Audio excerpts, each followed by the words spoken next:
بسم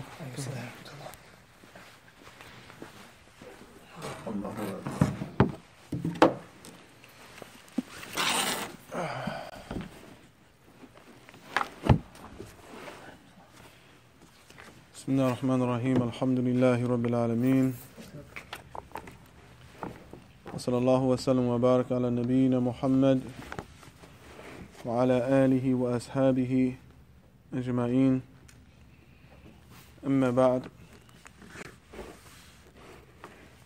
We're going to move forward a little bit inshallah ta'ala so that we can cover the most issues of this manzuma mukhtasaran, summarizing, mulakhisan, trying to shorten some of the explanation, because Sheikh, you have the book, if you read you'll see that many of the issues are sometimes repetitive, and of course it is a detailed study. It's a study and the student should be firmly grounded in and understand these matters in detail, but for the benefit, for the purpose of benefiting ourselves, benefiting the brothers that sit for these few moments, we want to try to move forward through many of the points of this manzuma and explain what needs to be explained. And then when there's an issue that needs to be dealt with in detail, and the way that the Shaykh he deals with it in detail, we will deal with some of them. But the Nazim, he goes on and he mentions in the next bait, he mentions فَلَا يُحِيطُ إِلْمُنَا بِذَاتِهِ كَذَاكَ لَا يَنْفَقُ عَنْ صِفَاتِهِ. Then the Nazim, Muhammad ibn Ahmad as-Saffaareeniyyah rahimahullah ta'ala, he says, and our knowledge cannot encompass, our knowledge cannot grasp Allah subhanahu wa ta'ala, the that of Allah ta'ala in and of himself. So rather, as he mentions, likewise even more so his sifat, even more so his sifat. فَكُلُّ مَا قَدْ جَاءَ فِي الدَّلِيلِ فَثَابِتَ وَثَابِتْ مِنْ غَيْرِ مَا تَمْثِيلِ. And everything that has come in the book and the sunnah, يعني في الدليل, meaning that which has come in the book and the sunnah, then that is something that we affirm. That is something that we affirm. That is something that is understood and known by the people of the sunnah and the jama'ah. Even though we affirm these things without what? Without making tamthil, without likening Allah subhanahu wa ta'ala to his creation, nor likening the creation to Allah subhanahu wa ta'ala. Then the Nazim, he goes on to mention some of those particular qualities. من رحمة ونحوها كوجهه ويده وكل ما من نهجه وكل ما من نهجه عفوا. And from his mercy and those other qualities that are similar to that, like his face and his hands, and all of that which has come from the Salaf that they affirm following this particular methodology or that path of affirming these things for Allah subhanahu wa ta'ala. وَعَيْنُهُ وَصِفَاتُ النُّزُولِ. And also the eye of Allah subhanahu wa ta'ala, or the eyes of Allah ta'ala, and the quality of Allah ta'ala descending, and the nuzul. All of these qualities are affirmed in the book and the sunnah, and there is no tamthil, there is no likening of these things of Allah ta'ala to his creation. As well as وَخَلْقِهِ فَحْذَرْ مِنَ النُّزُولِ. And then the Nazim, he says, and the quality of an-nuzul, as well as the creation of Allah subhanahu wa ta'ala, beware of min an-nuzul. Ibn Uthaymeen rahimahullah ta'ala, he says that the author means here beware of nuzul, whether this be nuzul ilmi, nuzul khuluqi, nuzul fikri, that beware of falling into the situation where concerning your character, it declines. Your knowledge, it declines. The way that you think, and your perception of things declines. And he just added that there, the Nadam, as the end of that bait. فَسَائِرُ الصِّفَاتِ وَالْأَفْعَالِ قَدِيمَةٌ لِلَّهِ ذَا الْجِلَالِ. And then the author, he mentions like the rest of the sifat of Allah and the actions of Allah Ta'ala. And then he mentions again what Ibn Uthaymeen rahimahullah ta'ala, he mentioned that this was something that we do not necessarily ascribe to Allah Ta'ala except by way of tafsil, meaning the sifat of Allah Ta'ala being qadima, as we mentioned in the beginning of this mandhuma. And then he goes on and he mentions لكن بلا كيف ولا تمثيل رغما لأهل الزيغ والتعطيل. And he says, and we affirm all of these things without any kayf, meaning that the sifat does not mean that the sifat doesn't have kayf. We do not ask how, and we do not try to figure out how. And without likening Allah Ta'ala to His creation or the creation to Allah, any tamthil, despite with the people of Zayg and the people of Ta'til, they do. The people of Zayg and the people of التعطيل. فمرها كما أتت في الذكر من غير تأويل ولا نكر or nukri. He says, and the people of the past, they dealt with these sifat of Allah Ta'ala as they came in the text, without interpreting them with a false interpretation, nor without rejecting them or considering these things to not be acceptable. وَيَسْتَهِيلُ الْجَهْلِ وَالْعَجْزِ كَمَا قَدْ اسْتَحَالَ الْمَوْتِ حَقًّا وَالْأَمَى. And also, that which we negate from Allah Ta'ala, that is impossible for Allah, is what? Ignorance. We negate ignorance from Allah Subhanahu wa Ta'ala, وَالْعَجْزِ, and incapability. Just as we negate from Allah Ta'ala and say that it is impossible for Allah Ta'ala that He will reach maut, that He will reach the state of non-existence, of death, وَالْعَمَى, or being blind and not seeing. فَكُلُّ نَقْصٍ قَدْ تَعَالَى اللَّهُ عَنْهُ فَيَا بُشْرَى لِمَنْ وَالَاهُ. And every deficiency Allah Subhanahu wa Ta'ala is far above and free from. فَيَا بُشْرَى لِمَنْ وَالَاهُ.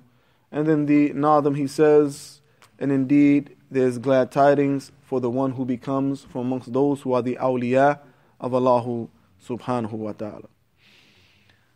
Faslun fi iman al-muqallid. And this is what we want to deal with. After completing those lines, we want to deal with the fasl or the subsection in dealing with the iman of the muqallid. This is a very important subsection here. The Nadam, he says, وَكُلُّ مَا يُطْلَبْ فِيهِ الْجَزْمِ فَمُنِعَ التَّقْلِيدِ بِذَاكِ الْحَتَمِ. He says that everything that is sought from an individual concerning their religion, that he must have decisive and definite knowledge about, without any type of doubt. He must have understanding of this. Then it is impermissible for this person to make taqleed in that particular issue. This is what the Nadam says. You follow? This fasl is about the iman of the muqallid, the iman of the person who he has been put in a situation to have to follow someone, in the affairs of the religion, whether it be belief or whether it be ahkam or whatever it may be, or ibadat. Ibn Uthaymeen rahimahullah ta'ala, he explains what the Nadam means here. He says, ثم قال المؤلف منتقلا عن ذكر الصفات إلى ذكر بعض الأحكام في التقليد. Then the author here, he moves on and he transitions into mentioning some of the things of the ahkam in dealing with taqleed away from the sifat of Allah subhanahu wa ta'ala. He says, وَمِنَ الْمَعْلُومِ أَنَّ إِدْرَاقُ الْمَعْلُومَاتِ قَدْ يَكُونُ عَنْ اجْتِهَادٍ وَالنَّظْرِ فِي الْأَدِلَّةِ فهذا ما توصل إليه الإنسان باجتهاده ونظره. He says, and what is known is that being able to understand particular issues and subject matters, and grasping things as they should grasp. In some cases, this is done by what? Ijtihad. It is done by ijtihad and investigating the evidences, or looking into the evidences, the adillah. And this is what allows the person to arrive at the conclusion of what he's trying to arrive at by way of utilizing his what? His ijtihad and his investigation, or his investigative qualities or abilities. فإنه يجب عليه أن يعمل بمقتضاه لكن بشرط أن يكون من أهل الاجتهاد ذوي العلم ليس من أهل الاجتهاد ذوي الجهل. He says, and it is a must that the person, he implements and he acts based upon the requirements that are required of him, what he has come to the conclusion of concerning his ijtihad, but with a condition. What is the condition? The condition is that the person is from the people of ijtihad. What do we mean by ijtihad here? We mean that the people, or this person, is a person who has the ability to utilize the nusus and the adillah from the book and the sunnah to arrive at conclusions of ahkam. You understand? He utilizes the tools that he has within himself to take the evidences, whether it be ayat, or whether it be ahadith, or whether it be aqwal al-sahaba, and other things, right? Usul, ilmu usul, and all these qawa'id al-fiqhiyya. He takes these particular tools and he arrives at a conclusion concerning the hukm upon something or the ahkam of the religion. You understand? It is important that this person be from amongst the people of knowledge, not from amongst the people of ijtihad, of ignorance. لأن الاجتهاد والجهل خطأ. Because the ijtihad of the one who is ignorant is a mistake. The ijtihad of the one who is ignorant is a mistake, even though he does it. You understand? And it's a crime, and it's an error, and he's not rewarded for that. Rather, he's what? He's punished. As the hakim, إِذَا اجْتَهَدَ فَأَصَابَ لَهُ أَجْرًا. The person who is making a ruling, making a decision, a judgment, whatever, a scholar, a judge, whoever he may be, and he uses his ijtihad, his qualities and his capabilities of making ijtihad, he gets it right. How many rewards does Allah give him? 2. وَإِذَا أَخْطَأَ, how many rewards? 1. But if the person is not a person who has the license and the qualities, if he gets it right, he's sinning. I'm not going to say punished, right? If Allah wills, He'll punish him. He wills, He pardons him. He subjects himself to the punishment of Allah. He subjects himself to the anger of Allah, even if he gets it right. And we use this always as a practical example in this life. If a person goes into any field, any job, any field, any professional area, and he does something without a license, what's going to happen? What's going to happen? You're going to be penalized some type of way. Even if you're the best at it, even if you're doing good, right? You're going to be penalized because what? You was not given a license. You was not given a quality. You lucked up and you made and you keep getting it, you're doing it right. But you never been given a license, right? You read a few books on the issue and you went out there and started fixing on people's engines. All right, but you never graduated and have a certificate for that. Possibility, you can get fined for that. Let alone anything even more that, let alone the religion. And many of us even know better. We won't even put our trust, we won't even put our dunya in the hands of people that are unqualified. Why do we do our religion? Why do we do our religion? We won't even put our dunya, money, our family. You want to put your family in a car with someone that don't have a license to drive? No. You're not going to do that. If you do that, you're responsible, or rather irresponsible for doing that. So why do we put our religion in the hands of people that don't have the qualifications? And we let them give us fatwa, and we let them make rulings, and we let them, be in positions and everything else. This is very important. So he says it is a mistake. He's ala kulli halin hatta la asaba fahuwa mukhti. even if he gets it correct, he is still in a state of error. He's sinning. لأن استعمال اجتهاده مع عدم القدرة والأهلية خطأ. Because using his ijtihad, although he doesn't have the qualifications and he doesn't have the ability, this is a mistake. فلو قال قائل رجل وجب عليه إعتاق, that if a person was to say that an individual who it is wajib upon him to do what?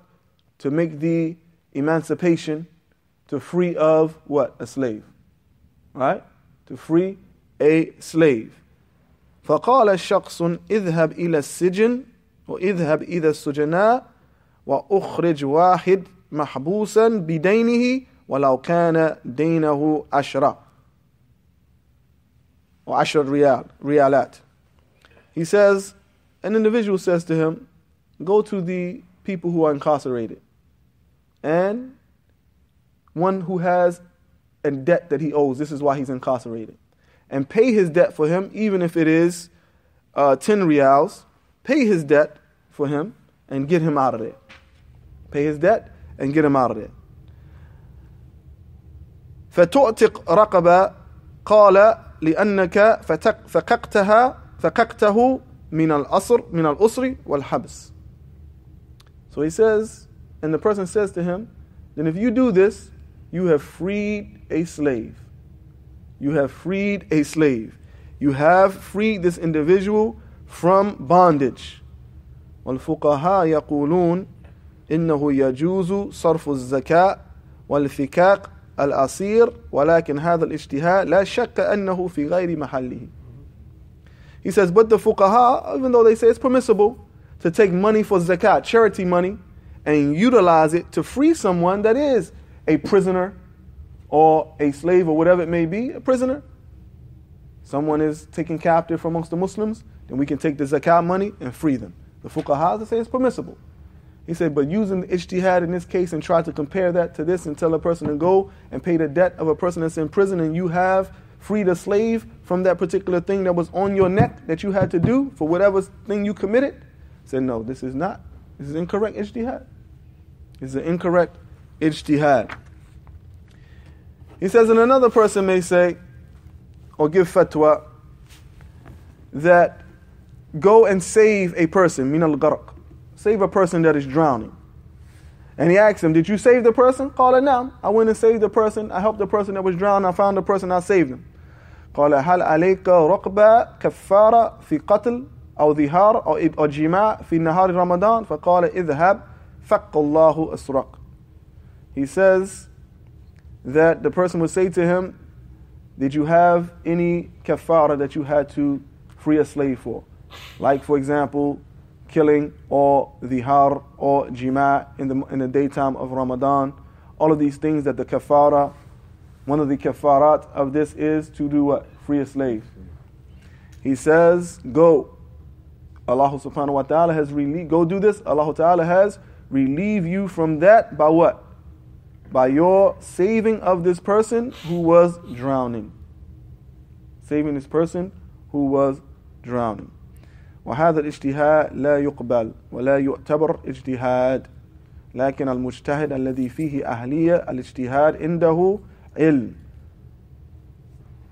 That this is not considered to be an acceptable ijtihad. It is not considered to be ijtihad whatsoever.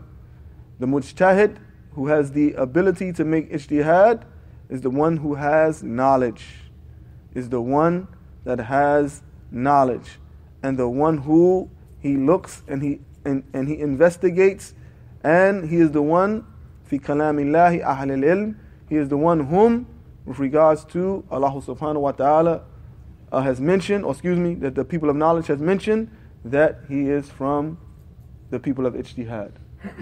This is an important point that the Shaykh is mentioning here, because he's going to go into mentioning what does it mean. Can a person make ijtihad? Can a person make taqleed in matters of iman or in matters of aqeedah? Can a person make taqleed in matters of aqeedah? Is this something that is permissible? Or does he have to make sure that he's not making taqleed in matters of aqeedah. Alright? Not like the one who makes taqleed in matters of what? Salah and wudu and zakah and siyam and other than those things in which a person does what? He follows someone who's more knowledgeable than him, and they tell him, this is the way you make wudu, this is the way you make salah, this is what you do for zakah, this is what you do in siyam, and like this. Alright? But he doesn't know the proofs, he doesn't know the evidences, he doesn't know, he just has to just follow.